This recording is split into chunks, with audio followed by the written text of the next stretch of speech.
Padayon na to pag-study sa book of Ephesians. Doon namin mga Bible, please open your Bibles with me in Ephesians chapter 1, verse 7 to 10. Ang title sa itong mensahe karon nga buntag, The 5 Elements of Redemption. The 5 Elements of Redemption. Sa Bisaya, ang 5 ka-elemento sa pagtubos. Ang 5 ka-elemento sa pagtubos. So, mo ang main point sa atong mensahe karon. Malimtan man ninyo ang tanan, ayaw lang ninyo kalimtin eh. Mo ang main point. Pinakasintro ng mensahe sa itong message karon, preaching na to. Praise be to God for the redemption and the forgiveness of our trespasses in Christ.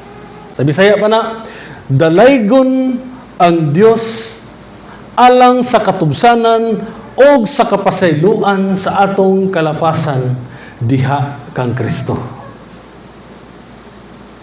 So ang atong message karon buntag is about God's redemption in Christ. Our passage today is still part sa gitawag og eulogy, di ba? Balik-balik, at least ma-familiar kayo mo ng word nga eulogy, balik-balik. Ang eulogy again is an expression of praise to God. Pagdaig sa Dios. In verses 3, anato to 6, Paul expressed his praise to God. Gi-express niya ang pagdaig sa Ginoo nga naman tungod kay aton-atonan because God bless us. Di ba? So verse 3, verse 4, He chose us, gipili ita niya. Verse 5, He predestined us in Christ. Now sa atong passage karon in verses 7 to 10, nagpadayon og pagdaig si Pablo sa Dios. Nga naman, dili lang kay tungod kay ang Dios nagpanalangin nato sa tanang espiritu ng bahandi, dili lang kay ang Dios nagpili, gilain ta niyang daan, but He also redeemed us in Christ. Gitubos ta niya diha ni Kristo. Morning pagdaig karon ni Pablo, morning part sa eulogy.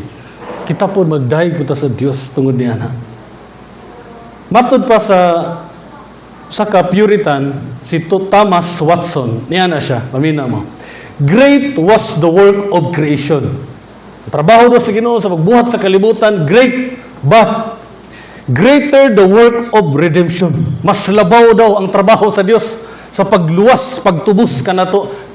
Nga naman, niya, it cost more to redeem us than to make us.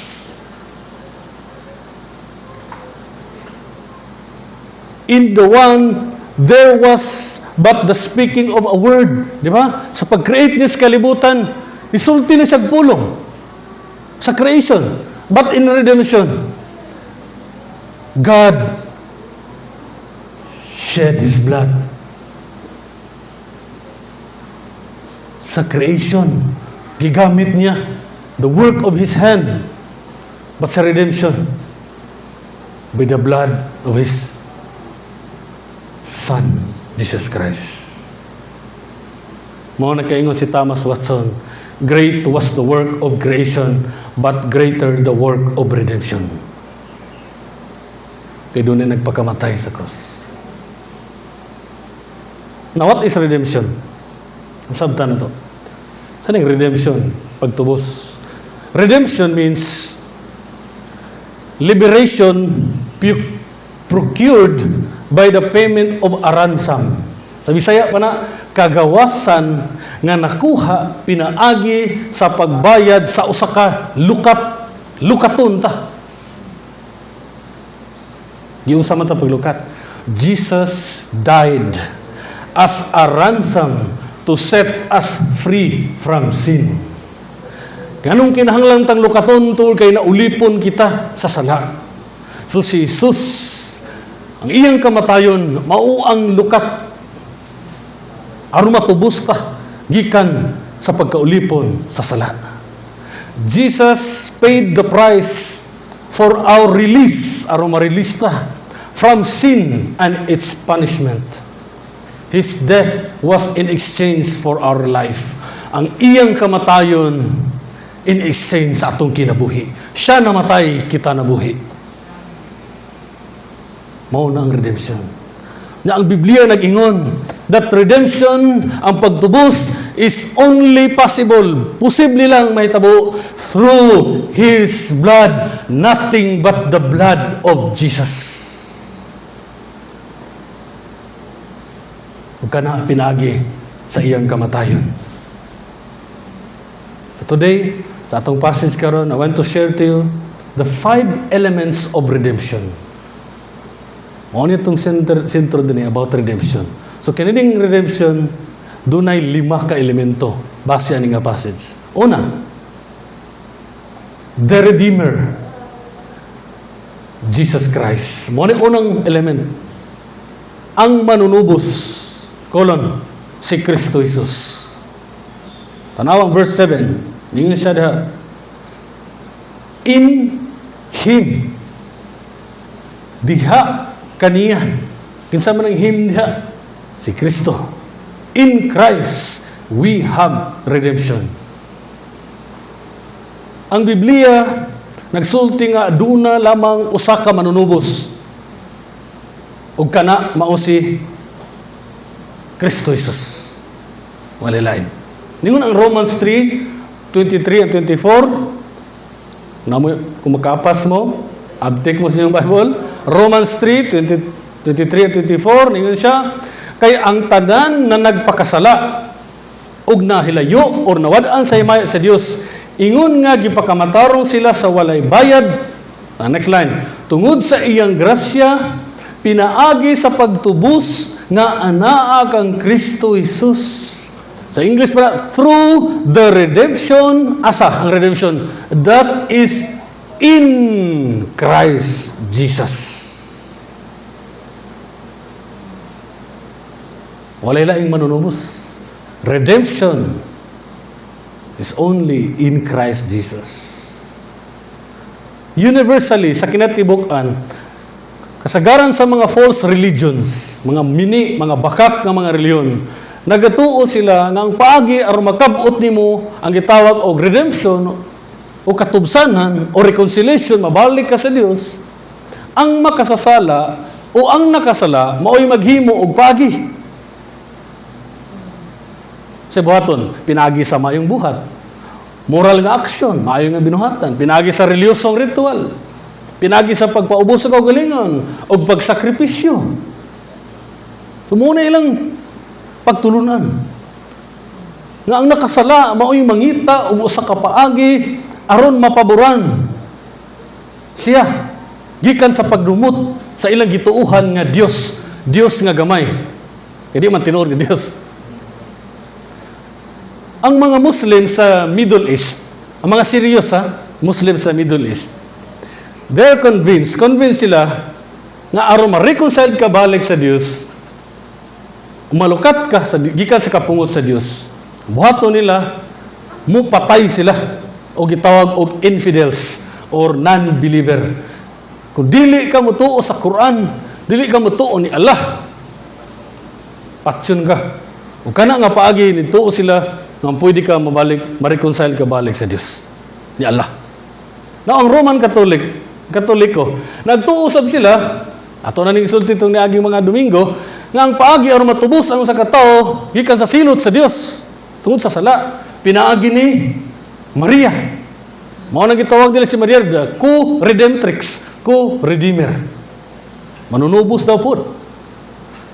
So nakita nato na nagkalain ang paagi sa mga relihiyon ning kalibutan na aron matubos gikan sa kapungot sa Dios tungod sa sala.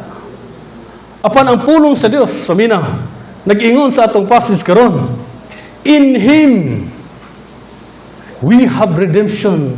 Diha kaniya anaa ang atong katubsanan pinaagi sa iyang dugo. Mark 10:45. Tanan yung Bible. Mark 10:45. Yun siya. For even the Son of Man came not to be served, but to serve. Then, sa purpose, and to give His life. Ihatag niya yung kinabuhi. For what purpose? As a ransom for many. Lukat alang sa daghan. So redemption is the work of God in Christ, diha ni Kristo. Christ the Redeemer. gi-offer sa Dios ang iyang bugtong anak as a ransom price for sin. Amo'y nakapungot sa Dios tungod sa iyang pagkabalaan. And since nagpili man siya og sakripisyo, of course ang pilion niya nga sakripisyo kanang sakripisyo nga makasatisfy, makatagbaw sa iyang kapungot, o walay lain nga makatagbaw sa kapungot sa Dios tungod sa sala. Si Kristo lang. The wrath of God was satisfied in Christ. Now, the life of Christ is the payment to redeem. Ang iyang kinabuhi. Mao bayad aron malukat kita. Now, kinsa man ang iyang gilukat gikan sa sala? Pangutana, kinsa man gilukat ni Jesus Christ? Ang tanan, ang tubag, ang tanan nga gipili sa Dios. Ingon sa verse 4, tanan nga gipili sa Dios, ang tanan nga gitakda na mahimong anak sa Dios before the creation of the world. Ang tanan nga nabilong sa Dios, and all who believe in Christ, mao ang gipakamatyan o gilukat ni Jesus Christ. So mao ni, this is the second element of redemption. Mao ni ikaduhang punto na to, ikaduhang elemento sa redemption. Una, the Redeemer. Next, the redeemed. The redeemed. Kinsa man ang the redeemed? All believers in Christ. Ang mga tinubos, tanang magtotoo ni Kristo. Naagya po na makita na sa verse 7. Diba niyo siya? In Him, we have redemption. Aduna kitay katubsanan. Now, kinsa man ning we dinhi? Kaning siya, we have redemption. Kining word nga we. Kita. Kinsa man ning kita sa Biblia? Sa atong passage karon sa Bible sa Ephesians chapter 1. Mao na magtuon ta sa Biblia, tan-aw na to ang context. Kinsa man ang we nga gisulti diyan ni Pablo nga maoy nakadawat sa redemption. Gilukat sa Dios. Tanawon yung Bible sa verse 1. Ningon si Paul, to the saints, then to the faithful in Christ Jesus. Mao na ang we diha. Verse 3, those who are blessed by God in Christ, sa verse 3. Then verse 4, those who are chosen by God. Di ba na as diha nga word? Even verse 4, even He chose us. Then sa verse 5, He predestined us. Katong mga gilain ng daan sa Dios, mauna ang we. Now, another question. One common nga question. Did Jesus die to redeem all people? Namatay ba si Jesus aron paglukat sa tanang tao gikan sa sala? Did Jesus die for everyone? Namatay ba si Jesus para sa tanan? Pagkamatyan din ang tanang tao? Ang tubag. Jesus died for God's chosen people, not for all people. Si Jesus namatay para sa mga pinili sa Dios, dili para sa tanang tao. Gitawag nato na og limited atonement, not universal atonement. Kay kung si Jesus nagpakamatay sa tanang tao, ang tanang tao maluwas. Kung anong dili man tanang tao maluwas. So, nasipyat si Jesus sa iyang pagpakamatay. Palpak tong iyang presyo, pagbayad. Kung tanang tao iyang pagkamatay, hindi man na maluwas tanang. Sipyat ang Ginoo. Dili perfect ang Ginoo. Nganong dili tanang maluwas? Kay dili tanang tao iyang pagkamatay ni Jesus. Kita lang, mga pinili. Praise the Lord. Kisa may di makadayag na. Mauning part ni siya eulogy. Giridim ta. Giluwas na sa Dios. Kita ang gilukat ni Jesus. Dili tanang tao. Usa ka. Ug ako. Gilukat sa Dios. Ikan sa pagkaulipon sa sala. Ikan sa silot sa sala. gikan sa gahom sa sala. Daghang passage sa Bible, mga pastor, unsa may ebidensya nato ana? Okay, tanaw to. Daghang passage sa Bible nga nagpamatuod nga si Kristo nagpakamatay aron paglukat sa iyang mga katawhan lamang, dili sa tanang mga tao. Tagaan ta mo some passages, dili tanan, dili ta mahuman. First, Mateo 1:21. Tanawa. Mateo 1:21. Yun siya. She will bear a son, and you shall call his name Jesus. Mao ni katong pagpanamkon ni pagistorya ni sa anghel kang Joseph. She will bear a son, mga anak siya lalaki, o nganli siya Jesus. Ano man, sa purpose nung napagkatao si Jesus. For he will save, the next slide, all people? No. He will save his people from their sins. Klaro ha? He will save his people, not all people. John 10:14 and 15. John, I am the good shepherd. I know my own, and my own know me.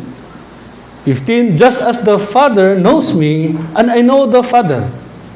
And, next line, I lay down my life, kung gihatag ang akong kinabuhi, para kakinsa? For all? No. For the sheep. Wow, klaro? Apunta na. Who are the sheep? Kinsa man ang mga karnero? Again, mabalik ta sa Ephesians 1 verse 4. Ang mga sheep, they are the people chosen by God from before the foundation of the world. Ang mga karnero ni Kristo, katong mga tao nga gipili ng daan sa Dios sa wala pa buhata ang kalibutan. Mark 10:45. Diyan siya. For even the Son of Man came not to be served, but to serve, again, and to give His life as a ransom for all. Dili, many, gamit niya. Natanaw na to sa Old Testament. Isaiah 53, very familiar nga verse. Chapter sa Bible, sa Old Testament, mahitungod sa propesya, mahitungod sa Mesiyas. Ang Mesiyas magantos, mamatay, tungod sa sala, sa iyang mga luwason sa Dios. Nga siya, kita untay dakdakan, apan siya dakdakan. Pero tanaw na to, kung sa hinungdan nga nagsakripisyo siya. Isaiah 53 verse 8, tanaw, verse 8. By oppression and judgment, he was taken away. And as for his generation who considered that he was cut off out of the land of the living. Anak kana, next slide. Tanawa, stricken for the transgression of my people. Sa King James, for the transgression of my people was he stricken. Sa Bisaya, sabda na to, gihampak siya tungod sa kalapasan sa iyang mga katawan. Gisilutan dahil si Jesus sa cross. Gibunalan siya. Gitusok ng lawas. Giludan siya. Gidagmanan siya. Tanang kasakit iyang giantos. Hampak tungod sa sala sa iyang mga katawan. Dili sa tanang tao. Kining tanang verse nga akong gisulti, prove that Jesus Christ died to redeem God's elect. Ang mga gipili lang sa Dios. So praise God. Again, tama gid no, eulogy. Pagdayo gid sa Ginoo, we are one of the redeemed. Usapas mga gilukat sa Dios because we are one of God's elect. Usatas mga pinili. Kung dili ta pinili, pagkaluoy na to. Pansalamat sa Dios sa tungod sa iyang kaugalingong pagbuot, gipili ta niya.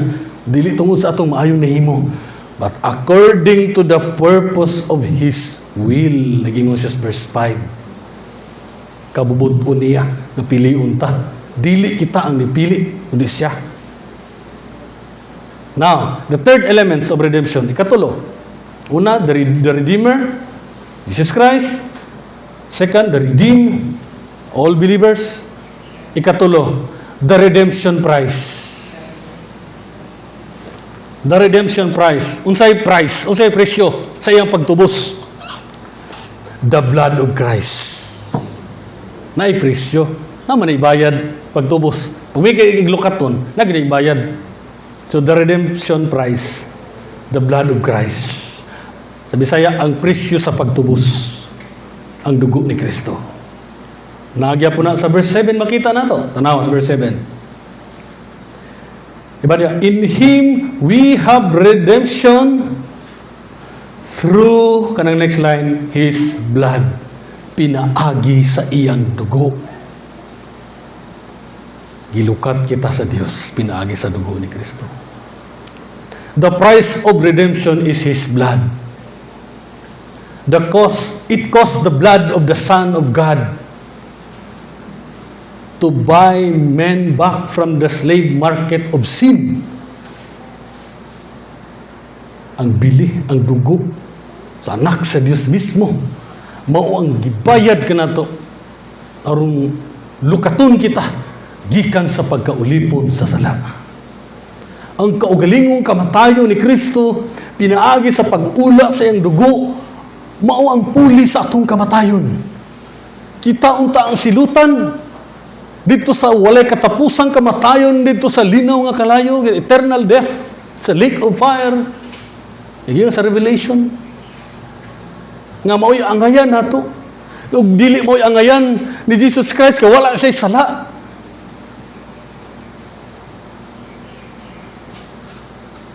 He made payment for what otherwise would have condemned us to death and hell. The blood of sacrificial animals, tugingon ni Brother Jonard, gihalad sa altars, sa mga tabernacle and temple, sa Old Testament time. Kana nga dugo. Ang dugo nga ilang gihalad sa mananap, dili yun makapapas og sala sa tao.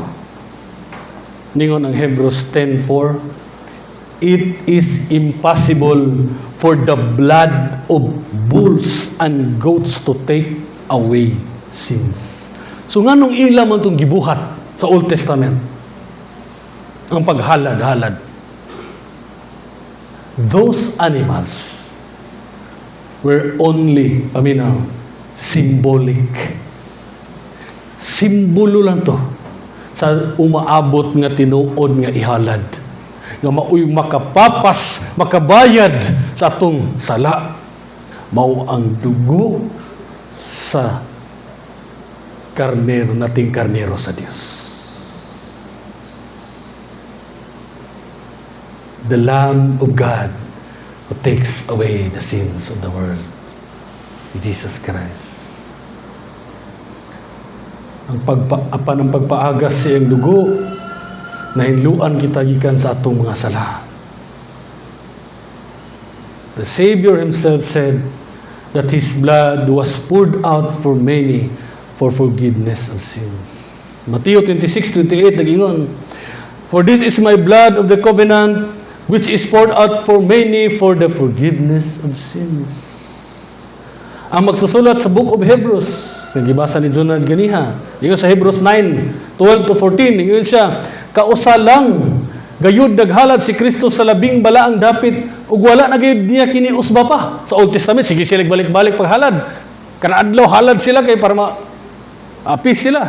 Mabayaran nilang sala, but dili may tabo. Isa dili dugo sa mga kanding ug sa mga nating baka ang ilang gihalad kundi lang iyang dugo mismo. Ug tungod niini gitubos niya kita aron nga mahimong maayo ang atong kahimtang ug bisan kanus dili na kita masilutan tungod sa atong mga sala.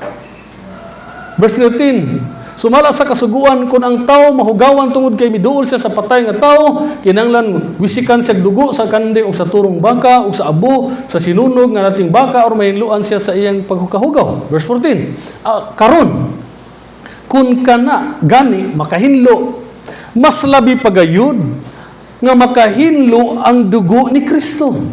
Kay pinaagi sa walay katapusang Espiritu Santo, gihalad si Kristo Gihalad ni Kristo ang iyang kaugalingon ingon nga hingpit nga halad ngadto sa Dios. Ang iyang dugo maoy maghinlo sa atong kasing-kasing ug una-una aron talikdan nato ang atong gibuhat nga walay pulos ug alagaran natong Dios nga buhi. The price for our salvation is not with perishable things, but something more precious, something with true value, the precious blood of Christ. Ang bili nga gibayad alang sa atong kaluwasan, dili butang nga madunot, butang nga mahanaw, kundi butang nga mas bililhon, butang nga adunay tinuod nga bili, ang bililhong dugo ni Kristo. 1 Peter 1:18-19 nagingon. 1 Peter, nasayran usab ninyo kung unsa ang gibayad aron maluwas kamo. Unsa ang gibayad? Kini maluwas kamo gikan sa pagkinabuhing walay pulos nga inyong napanunod sa inyong mga katigulangan. Ang gitubos kaninyo dili mga butang nga mawala sama sa bulawan o plata. Unsa may gibayad? Kundili ang bililhong dugo ni Kristo. Sama si Kristo sa karnero nga hinlo ug walay diferensya nga gihalad ngadto sa Dios. Salmo 49 verse 7 and 9 to 9. Salmo 49 7 ug hangtod 9. Ang usa ka tawo dili gayud makahimo sa pagbayad sa Dios aron nga magpabilin siyang buhi o alang sa kinabuhi sa uban. Ngano man, di gid makahimo ang tawo pagbayad sa Dios aron pabilin tang buhi or luwas ta makasulod ta sa langit. Ngano man, tungod kay labihan ka mahal sa kinabuhi, wala gayoy kantidad nga mahimong ibayad aron mabuhi ang usa ka tawo hangtod sa kahangturan ug dili mamatay. Wala tay ikabayad, di ta kabayad, dili na to kayang mabayaran kay walay katapusan ang bili sa atong kinabuhi. Ang silot sa atong sala walay katapusan, ang bayad sa atong sala walay katapusan, dapat nga bili. So kinsa raman ang dunay bili nga walay katapusan? Ang dugo lang ni Jesus ang dunay bili nga walay katapusan. Mao nang si Jesus lang ang makaluwas kanato. Ang dugo lang ni Jesus ang igo enough nga makabayad sa atong sala. God can only redeem us with the precious blood of Jesus Christ. So mao na, that's the redemption price. The blood of Christ. Now, the fourth elements of redemption. Ano sa to? First, the Redeemer, Jesus Christ. The redeem, ang giluwa, ang gitubos, tawan sa Dios. Then, the redemptive price. Then, ikaupat, the redemptive result. Na resulta. The redemptive result. Unsay result? The forgiveness of our sins. Sa Bisaya, ang resulta sa pagtubos, ang pagpasaylo sa atong mga sala. Makita nato na sa verse 7, gihapon, hangtod sa 9. Tanawan yung Bible. Ano siya? In Him we have redemption through His blood. Ang result, the forgiveness of our trespasses, according to the riches of His grace, which He lavished upon us in all wisdom and insight, making known to us the mystery of His will. The primary result of redemption for the believer is forgiveness. Ang pinaka-sentro, pinaka-unang resulta sa pagtubos sa Diyos kanato, mao ang kapasayloan sa atong sala. Forgiveness o pagpasaylo, kini usab ang pinakamahal nga kamatuoran ni adtong nakasinati sa panalangin niini. Para kanatong mga Kristohanon, mao ni ang pinakamahal, pinaka-precious nga kamatuoran. kanato nga manaka-experience sa kapasayloan. At the Last Supper, dili pa si Jesus. Jesus explained to the disciples, katong gibasa nato ganiya in Matthew 26 verse 28. Nga katong di ba during nga mag-communion ta, Last Supper, si Jesus Christ man nag-una ni buhat, ingon siya dito sa Matthew 26. Gi-explain niya sa iyang mga disciple nga that the cup, katong cup that he shared with them, i-explain niya that mauna ang imaw kato ang iyang dugo. Poured out ang purpose for the forgiveness of sins. So redemption brings forgiveness. Kining doktrina sa forgiveness. The Christian doctrine of forgiveness is that God has lifted or took away the sentence of condemnation upon Christians for their sins to the death of Christ on their behalf and no longer counts them as guilty. Ikuha sa Diyos ang sentensya, ang silot nato tungod sa atong sala, pinaagi sa kamatayon ni Kristo on our behalf. Mao nang dili na ta guilty sa sala. Ning atubang nato sa Dios, dili na ta guilty. Dili na ta silutan sa sala. Romans 8:1, di ba? There is therefore now no condemnation for those who are in Christ Jesus. The forgiveness of sins is a supreme blessing of God for His people. Mao ni pinaka labaw nga panalangin nga makahatag ka natong kalipay ang kapasayloan sa atong mga sala. Nalipay ba ka nga gipasaylo ka sa Dios? Nga bisan pag grabe atong problema pero malipay gihapon ka tungod kay hinumduman nimo. Makaday gihapon ka sa Dios sama ni Pablo nga siya, blessed be the God and Father of our Lord Jesus Christ. That in Christ, kasi yung nato verse 7, in Christ we have redemption. We have the forgiveness of sin. Napasaylo nga itong mga sala. Makahatag ni tinuod na kalipay, eternal joy. Ang kapasiluan sa itong mga sala. Kiningon ang Salmo, Psalm 32, verse 1 and 2. Tanaw ang gibati sa salmista. Nagsulat sa Salmo 32. Ningon siya, blessed is the one whose transgression is forgiven. Sabi sa Hebra, bulahan ang tao, kansang ang mga kalapasan gipasaylo, kansang sala gipapas, bulahan ang tao nga wala na isipang sadaan sa Ginoo ug walay gitago ang sala sa iyang kasing-kasing. Kanang pulong nga bulahan dia, dili na siya ordinary nga common nga idea na to nga happy, malipayon no. Kanang word nga blessed diha. The word describes the real joy. Tinuod nga kalipay. Kalipay that comes from knowing. Kalipay nga nagikan nga nasayod ta nga kita matarong na atubangan sa Dios. Usa may makalabaw pang makalipay nga atubangan sa Dios, matarong na ta. Dili na ta isipon sa Dios nga makasasala, dili na ta isipon sa Dios nga mga kaaway niya. Dili na ta padulong sa linaw nga kalay sa impyerno, tungod kay napasaylo na atong mga sala, tungod kay gilukat na kita sa dugo ni Kristo. Kinsa may makalabaw nga makalipay pa niana. Nganingon ang Biblia nga atong kinabuhi sa James, nga atong kinabuhi sama na sa gabon nga makita karon pagkaugma, wala na.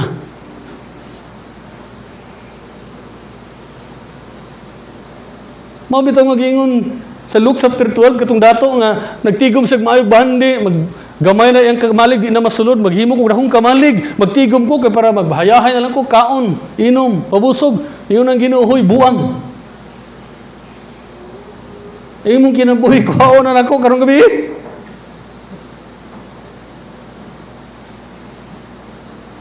Ang buang sa Biblia katong mga tawo nga wala masayod sa kamatuoran. Nga naningkamot pagkayo sa kalibutan, material nga butang, pero sa tubangan sa Dios dili sila tama. Dili sila matarong atubangan sa Dios, dili sila dato atubangan sa Dios. Kabus sila atubangan sa Dios, wala sila bili atubangan sa Dios. Ngano man, mao bitaw nga sa story sa Lazaro ug ang dato, wa mo matingala nga sa story sa Lazaro ang dato, ang ngalan sa dato wala gisulti.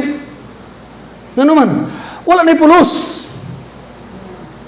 Nga naman nga ang pobre nga si Lazaro ginganlan man.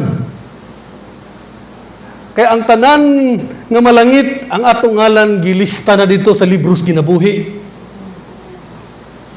Ang tanan nga gipasaylo sa Dios, ang atong ngalan lista na. Napabay labaw makalipay niyan.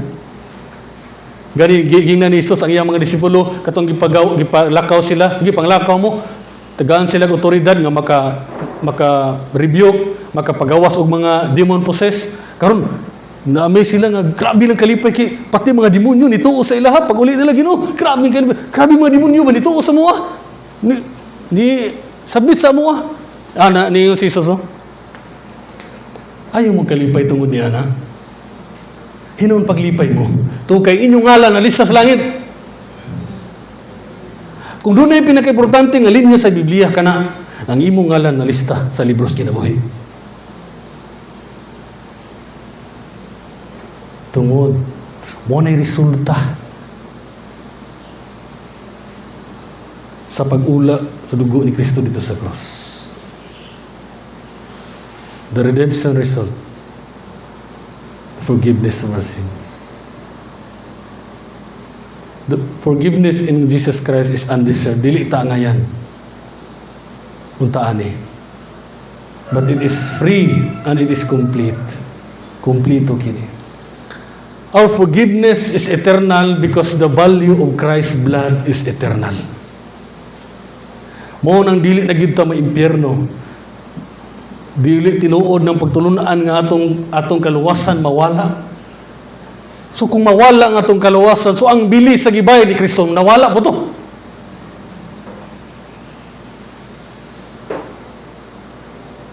Di ba? Dili na to makonek. Nga ang blood ni Jesus Christ, ang bili, walay katapusan. So ang gibayra na, walay katapusan ng kapasayloan. So dili na ito may impyerno. Di sa pagkadaadlaw masipyat ta. Pero lahi po nang magpadayas pagpakasala ha. Pero ka nang tag-adlaw makasala magid ta. Pero dili na ta masilutan sa sala. Tungod kay gibayra na ni Jesus. In Christ, our past, present, and future sins are forgiven for His name's sake. Nining kinabuhi karon. Tungod kay nagpadayon kita nga makasala. We need to continued forgiveness of cleansing. But we do not need the continued forgiveness of redemption. Kasi pasabot na doon na mo kayo pagtulunaan ako nasubo ko nga among pastor sa Bohol. Dili na daw ta mga ipasaylo sa Ginoo kay ang atong sala gipapas na past, present, future. Kung makasala ta, di na daw ito mga ipasaylo, wala siya kasabot. Na, I don't know. Ang say naglikoy siya. Siya pa naman akong spiritual advisor. Kinahanglan siya po ito mga ipasaylo. Tugay makasala ta matag-adlaw. Kung nagingon din nga, magpadayon ta sa pagpangagpasaylo, forgiveness of cleansing, not forgiveness of redemption. Kapasayloan sa paghinlo or mahinlo itong sala ang tag-adlaw. Pero dili ta mga igpasaylo sa pagtubos. Di na magbalik-balik pagtubos sa Jesus. Kay isar ta gitubos. Mo ni gitawag og parental forgiveness. Not judicial forgiveness. Tubangan si Dios, gipasaylo na ta. Pero parental, ingon nga siya atong amahan, kita yung mga anak, di ba, makasala man gihapon ta, kana di inyong anak, inyong mga anak makasala, di ba, ayun pa yung sala na, kay anak na bitaw tika, mana di ang mga ginaganan. Dili, kasala ka pa yung pasaylo. Pero ang pauta na, mawala ba yung pagkaanak? Dili. Same. So ang kadako sa pagpasaylo sa Dios sa atong sala, is according to the riches of His grace. Maunang dili mahurot, dili mapapas, dili mahurot, dili maundang. Tungod kay iyang pagpasaylo kanato according to the riches of His grace. Nabay katapusan ng iyang grasya? Wala. Kanang word nga wisdom and insight diha. gihatag sa Ginoo nato is kanang wisdom is understanding of ultimate things. Gitagaan ta sa Ginoo wisdom nga makasabot ta sa ultimate things, example sa kinabuhi, kamatayon, sa Dios, masayon ta unsang Dios, unsa ang sala, unsa ang pagkamatarong, unsa ang impierno, ug ang langit. Doon na tayo panabot. Ni kini insight meaning practical nga understanding kung saan na ito pag kinabuhi nga tama matagadlaw. Pero mga dili Kristohanon, wala tagay sa Ginoo ni mo di sila motog impierno, di sila motuo, di sila moangkon nga makasasala sila, di sila motuo nga kinahanglan sila manluwas nga si Jesus. Wala sila tagay wisdom. But kita niyo sa gihatag niya kanato according to the riches of His grace which He lavish upon us in all wisdom and insight. Yan sa making known to us the mystery of His will.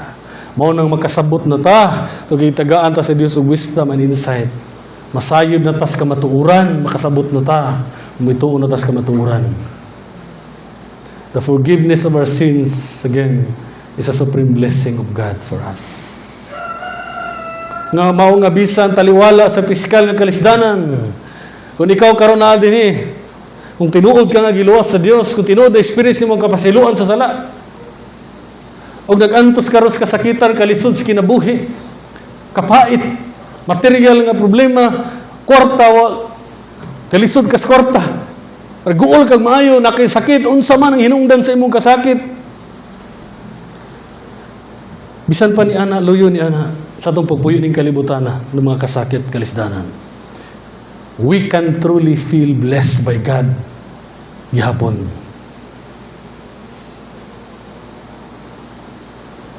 Ang atong blessing na dawat, dili temporal blessing, but eternal blessing from God. Ang kapasiluan sa itong sala. Dili na mapalit sa tindahan. Dili na mahatag sa presidente nga mahimo presidente bagos Pilipinas. Dili siya kahatag niya na. Excuse me. Ang magkahatag niya na si Kristo lang. Now, the fifth and last elements of redemption is the redemptive reason. Doon na di reason. The redemptive reason. Ang rason sa pagtubos. Kung sa'y rason. The summing up of all things in Christ. Mao na reason. Sa English, the summing up of all things in Christ. Sa Bisaya, ang rason sa pagtubos mao ang paghiusa sa tanang butang diha ni Kristo. Tingnan siya sa verse 9 unto sa 10. Tanawin yung Bible. Tingnan siya. 9. Making known to us the mystery of His will. And next line. Kana.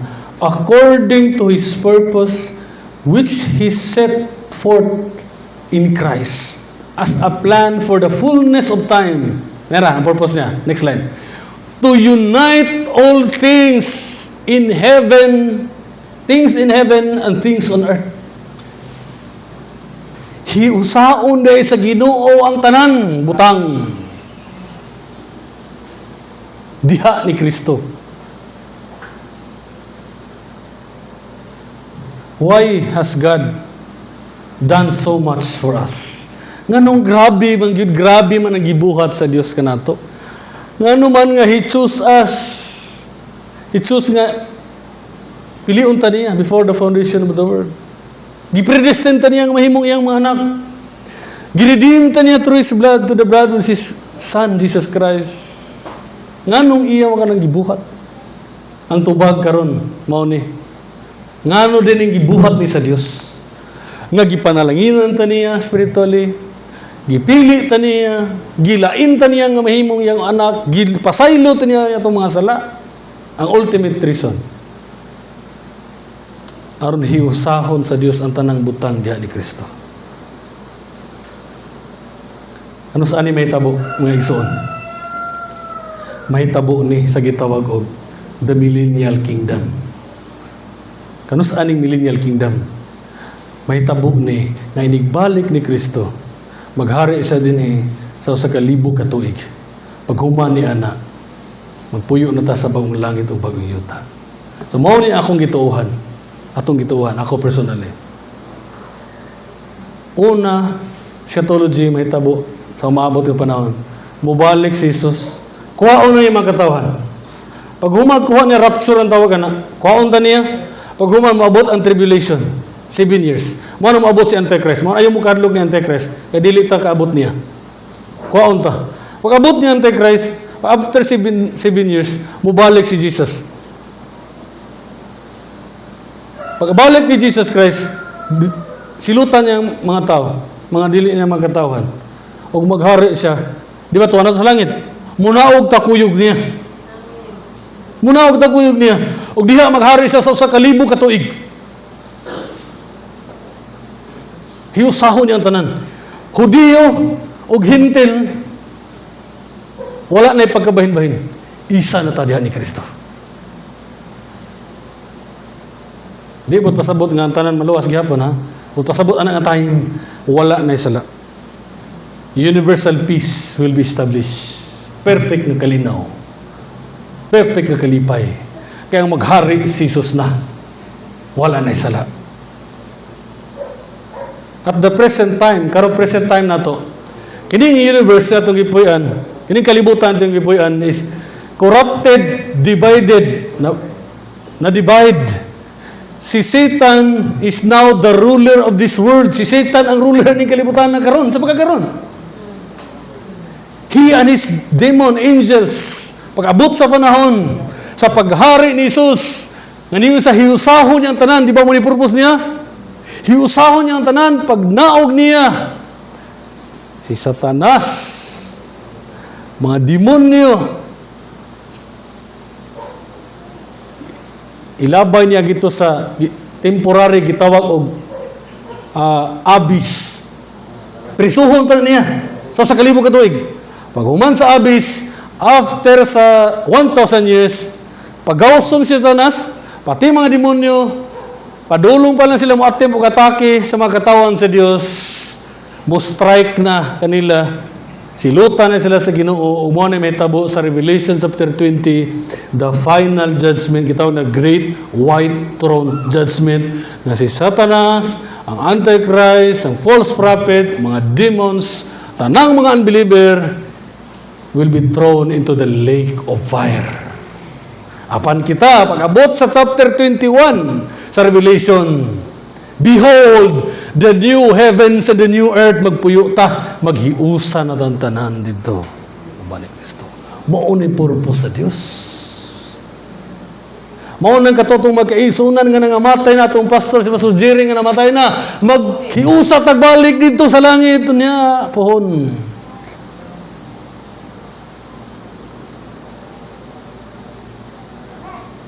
Nag-abot sa panahon nga establish si Jesus Christ ang iyang gingharian din sa kalibutan. Nagingon ang Philippians 2:10 ug 11.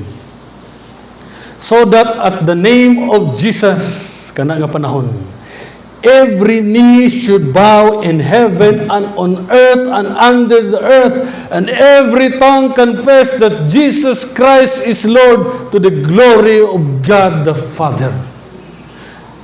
Meaning, Jesus Christ is the goal of history. Siya ang sentro sa history sa Bible.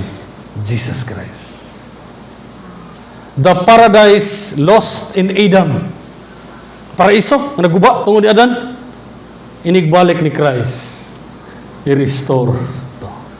Ang perfect na kalibutan nga gibuhat sa Dios nga naguba tungod sa sala, i-restore sa Ginoo. Umaw ni atong puy-an, the redeemed earth. Puy-an sa mga redeemed people. Perfect na. Iusahon ta sa Dios. Tungod ni ini, ang ngayan lang yun, nga daygon ang Dios. Di ba? Praise again be to God alone, who redeem us in Christ. Dalaygon ang Dios nga naglukat ka na to.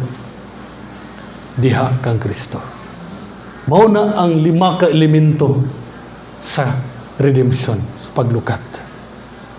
Nga dunay naglukat, the Redeemer, si Jesus Christ, adunay gi-redeem kitang mga Kristohanon, mga piniling katawan sa Dios, dili tanang tao. then dunay price, dunay presyo, yung blood ni Jesus Christ. Na dunay result, the redemptive result, kapasayloan sa itong sala. O the redemptive purpose, ang reason, is to unite all things in Christ. So praise the Lord. Dalaygon ng Diyos, nakitang tanan, iusahon ta sa Diyos, sumabot ka panahon. Balik niya, mag-establish niya sa gingarian. Magkita ta dito po. Kung mga matay matakin sa may mauna na to, din of course, emosyon na to, batiun tag kaguol, tawhanon, pero doon natay eternal joy, itong kinasayod tas kamatuuran, nga one day, nigbalik ni Jesus, magkayusar gyapon ta. Praise the Lord.